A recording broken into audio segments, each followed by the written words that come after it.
Hey, I'm Justin Leapard. Hey, I'm Jen Palavola. And my name's Kristen Joseph, and today we're going to talk about hookup culture. Alright, to start off, I just want to say, back in the 1950s, without sexism, racism, or homophobia, it was a pretty lit time to be dating. You would go out and, drink milkshakes with somebody, go see, movies, and, you'd actually date, you'd get to know the person. But, today's culture, you just kind of, have sex and, one-night stands. I don't think that's fully true. I think people have sex, but then they build a relationship afterwards, or they have a relationship going into it. We have things like Tinder that definitely change that aspect, where you can just get straight to the, and yeah, whatever you do after that, it's up to you. I mean, I can agree with you in some aspects, but, most aspects I can't. Tinder is an app for, literally one-night stands. People say you can make friends with that app, but you really can't. You're not on Tinder to make friends. That's, a bad decision. Kristen could tell you that. Yeah, Tinder, please don't try to make friends on Tinder. It's not a good idea. And I feel like nobody really talks about what happens after a one-night stand. I mean, yeah, sex is fun, but what happens after when your emotions get involved and feelings get hurt? I mean, one person always wants something and the other person doesn't want the same thing, and we never talk about that. I think the most important thing is going into it, you just need to explain what you want. Some people go in, they just want a one-night stand. Some people want a warm body to lay next to. Regardless? Yeah. Sorry. Regardless, one-night stands, whether you're doing a one-night stand or a long-term relationship, communication is always key. You're going to want to say, hey, I don't want to get my feelings involved, I just want sex, and that's totally fine. Or you could be like, hey, I need something more, I can't do one-night stands. That's totally fine as well. But if you go in and you're not communicating, that's a big issue. Another thing is a one-night stand really the best way to initiate a relationship? Is it better to start off having sex and then to form a relationship, or should you take it easy and get to know each other first before you add physical stuff? I don't know. Me personally, I'd rather build a relationship before having sex with that person, just because you can't trust most people nowadays.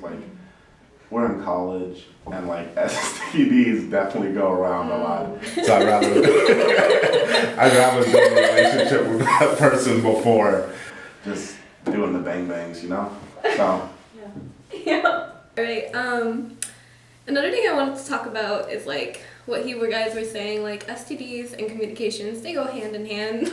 You gotta communicate that you may or may not have an STD before doing a one-night stand. Yeah, you should always stay safe. Please wear condoms. I know it's fun to get into it and it feels better or whatever, but it's not worth it. Here at AIC, not people worth literally throw condoms at you. So if you want to have one-night stands or if you want to have sex, please go to the health center or please go to your local RD office if you live on campus and just grab a couple condoms. It's so easy. Or hey, if you're going to be friends with benefits, why not take a quick trip to health services together and get checked out? Exactly. There you go. Or you have a little survey card, if I was ever in that situation, this is my past experience, this is my body count, and these are the health issues I have. It's better to be honest than to have an awkward conversation about where you got it from. Checked. Yeah. And then Because have a giant it's awkward. spreadsheet of this person slept with this person. But we're going to rewind. We're going to go back on the topic here.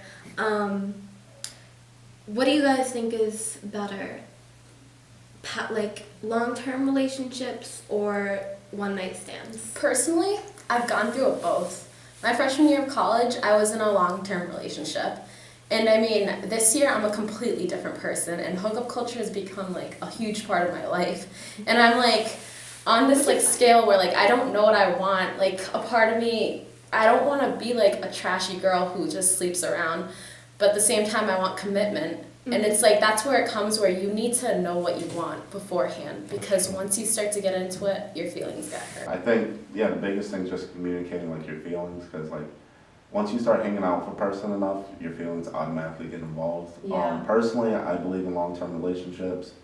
I just think it's really messed up. There's that double standards, guys can sleep with a lot of girls and oh, you're the man, and then if a girl does it, she gets slut-shamed, and that's not fair to women. But at the same time, I think social media has a big thing to do with it. Snapchat is full of thirst traps. If you don't know what a thirst trap is. Urban Dictionary, my friends. Urban Dictionary. Yeah, and it's just like even our music like promotes this idea of like having sex with people, like from artists like Trey Songz in a more romantic setting to like Nicki Minaj on some weird freaky stuff, and I think it just goes both ways. And most importantly, that you just need to do what's best for you, and no matter what you do, people are going to be against you. Exactly. At the end of the day, you're always going to be judged. Doesn't matter what you do. If you're a girl and you want to have one night stand, you're not a whore, you're not a slut, you're not trashy. You're just doing what you want to do. Exactly. As long as both parties are okay with it and it's consensual, then it's fine. If you're a guy and you want to have a one night stand, that's fine too.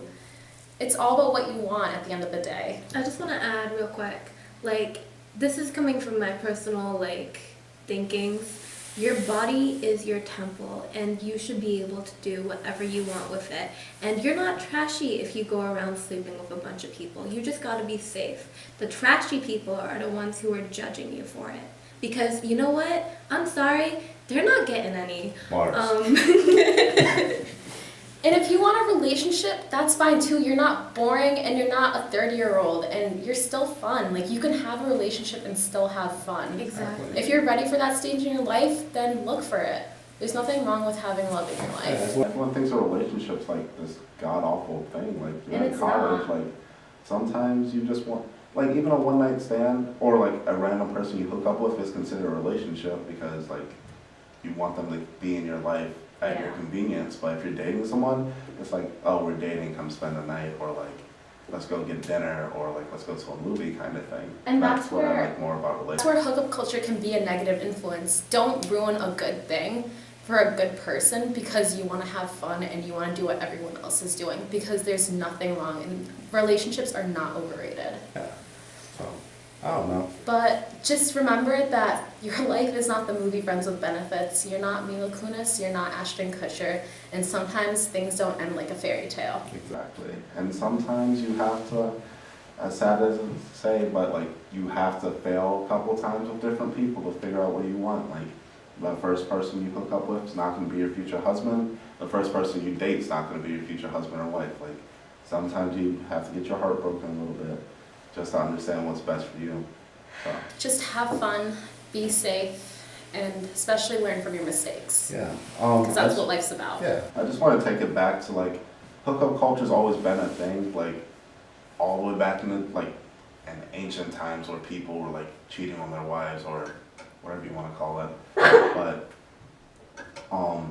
yeah, like even like in times with like Woodstock, like giant sessions of people having sex under the influence of drugs was a thing. And like it was like people didn't think it was the greatest thing, but it's always existed. But now like with social media, like everyone knows who's sleeping with who. Like you can take a Snapchat and people can automatically assume, like the tabloids like automatically assume people hang out with each other already sleeping with each other. And like when we go to a small school like this, if you're seen hanging out with a certain person, they automatically assume the worst, even if you're just friends. And that's the hardest part. But as long as you're happy at the end of the day, your relationship with that one person or how many other people it is up to you. And that's what you should leave it at. Okay. All right. So I guess that's it.